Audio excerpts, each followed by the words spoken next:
እሺ ሰላም ነው። እግዚአብሔር ይመስገን። እንዴት ነው አለን። ዛሬ ስላገኘው ጥያቄ ልጠይቅ ስለሆነ በጣም ደስተኛ ነኝ። ራስን ታስተዋውቅልኝ? ኦኬ እሺ። በመጀመሪያ ትክክለኛ ስሜ ብርሃኑ እባላለሁ። እሺ በኦዲየንስ ደግሞ በብዛት በሚያቀኝ ዝና በሚል ካራክተር ምሳሌ ድራማ ላይ እጫወታለሁ። ትክክለኛ ስሜ ግን ብርሃኑ ነው። እሺ ብርሃኑ፣ ዛሬ የምናነሳቸው አንድ 3-4 ወሳኝ ነጥቦች አሉና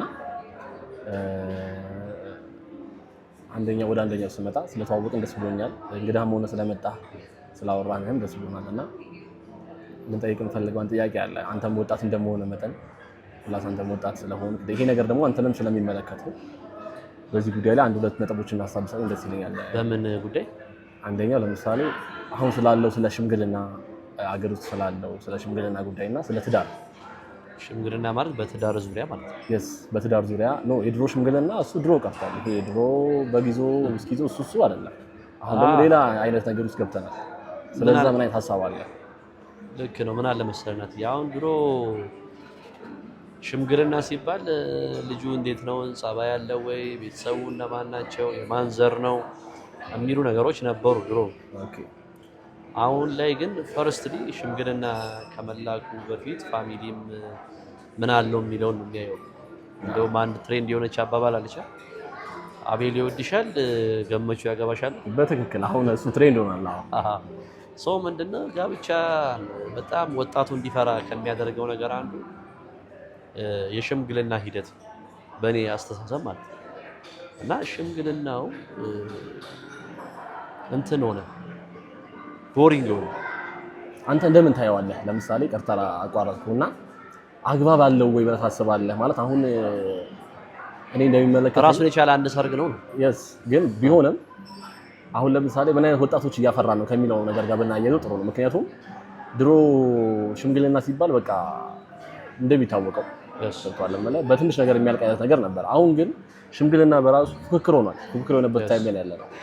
ያ ማለት ነው አንድ ጓደኛ ካለች ወይ ደግሞ አንድ ፍቅረኛ ካለች አንተ ልታረግላት የምትችለው አቅም በፈቀደው ልታረግላት ሽምግልና ለሷ ይሄ ፍላጎቱ አላት ብዬ አላምንም። ምክንያቱም የምታየው ብዙ ነገር አለ፣ ጓደኞች አሉ፣ ሶሻል ሚዲያው ደግሞ ትልቅ የሆነ ነገር ነው።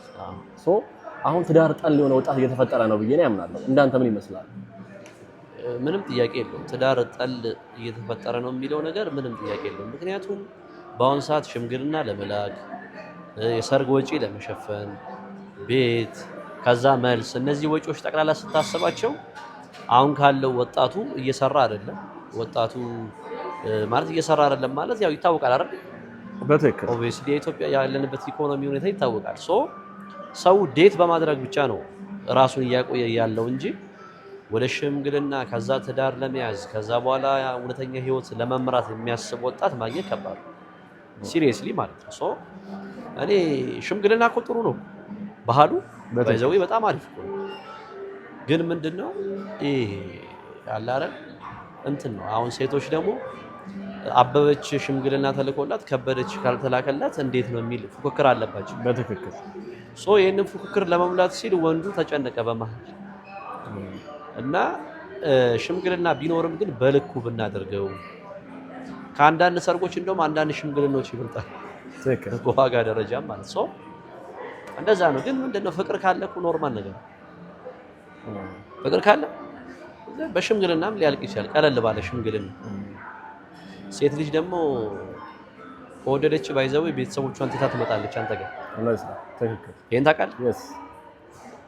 እሷ ሴት አለች ወይ ነው አሁን አንተ እያወራኸኝ ያለችው ሴት አሁን የብዙዎቻችን አእምሮ ውስጥ የቀረች ሴት ነች። ኧረ አለች፣ ግን አዲስ አበባ የለች። አዲስ አበባ የለችም። ያለችው የት ነው? ሰባት ቤት ጉራጌ ቻሃ ወረዳ የሚባለው ስርዓት ያላቸው ከተቆንጥጠው ያደጉ። እሱን ነው የምልህ። አሁን እንዳልከው ማለት ያው የምናነሳው ፖይንት ባይ ዘ ዌይ ትልቅ ጉዳይ ነው፣ ትንሽ ጉዳይ አይደለም። ምክንያቱም የብዙዎችን ጩኸት ነው። አንዳንድ ጊዜ ብዙዎች ምን ልናገር፣ ብዙዎች ምን ልበል፣ ብዙዎች ምን ብባል ማን ይሰማኛል በሚሉ ጥያቄዎች መሀል ውስጥ የታፈነ ጥያቄ ነው። እንደዛ ብዬ ነው ማለት። ምክንያቱም ይሄ ትልቅ ፖይንት ነው። ሰው አሁን ዴቲንግ ማርዘም የሚፈልግበት ታይም ነው። ኦልሞስት በፍቅረኝነት 6 ዓመት 7 ዓመት ያን የሚያደርገው ፍቅር ጠፍቶት አይደለም፣ አብሮ መኖር አቅቶት አይደለም። ገብተዋል ማለት ግን ያለው የፋይናንሻል ጉዳይ ፕላስ ደግሞ አንዱ ቤት ስለሚያይ ሚስት ጓደኞቿን ስለምትመለከት ረዳኸኝ። ሶ ያ ነገር አሁን ረጅም ዲስታንስ እንዲሄዱ ያደርጋቸዋል። ረጅም ርቀት፣ በዛ መሀል ብሬክአፕ ይፈጠራል። በዛ መሀል ብዙ ነገሮች ይመጣሉ። ገብቷል እና የብዙዎቹን ቤት የሚበትነው የብዙዎቹን ፍቅር የሚበትነው አንደኛ ነገር ፋይናንሻል እንደሆነ ሁሉ አሁን የምናየው የሽምግልና ጉዳይ 40 ሚሊዮን ብር ጥሎሽ እንደዚህ ተሰጠ፣ ጥሎሽ እንደዚህ ተሰጠ። ገብቷል። አሁን ጥሏት የሚጠፋበት ዘመን ነው። እሱ እንደዛ ብሎ ሲያወራ ጥሎሽ እንዴት ተሰጣት ሲባል ቀጥታ አይምሮ ላይ የሚመጣው ምንድነው? ጥያት ብጠፋ ነው። ገብቷል ማለት ሶ ያን ጉዳይ ነው። አሁን እንዴት ነው እኛ ወጣቶች ነን፣ አንተ ወጣት ነህ። ለማንኛውም በዚህ አጋጣሚ ጥያቄ ልጠይቅህ፣ መች አስበሃል አንተ ምን ሽምግልና ነው? ከሽምግልና በፊት እኮ በጣም ብዙ የሚቀርቡ ነገሮች አሉ። ባይዘው ሽምግልና ማለት ራሱ እኮ በአሁኑ ሰዓት ባይዘው የመጨረሻ ጣሪያ እየሆነ ነው። በትክክል ሰው ከሽምግልና በፊት ጓደኛ የሚያዝ አለና ጓደኛ አለ ወይ ይባላል። ጓደኛ አዎ፣ እዚህ ጋር ለጥያቄ በጣም ለስተት ላርመውና እንዴት ነው ብሬ ጓደኛ ይዘሃል? ጓደኛ ይዘሃል? አታርሙ አይታረም? አታርሙ ተሳስተሃልና አንዴ ደግሞ ተሳስተህ ድጋሚ አልመልስ። እሺ ያው በዚህ ክሳለሁ ባይሆን ሽምግልናው ላይም ቢሆን እኔ እገኛለሁ። ከታርገው እስኪ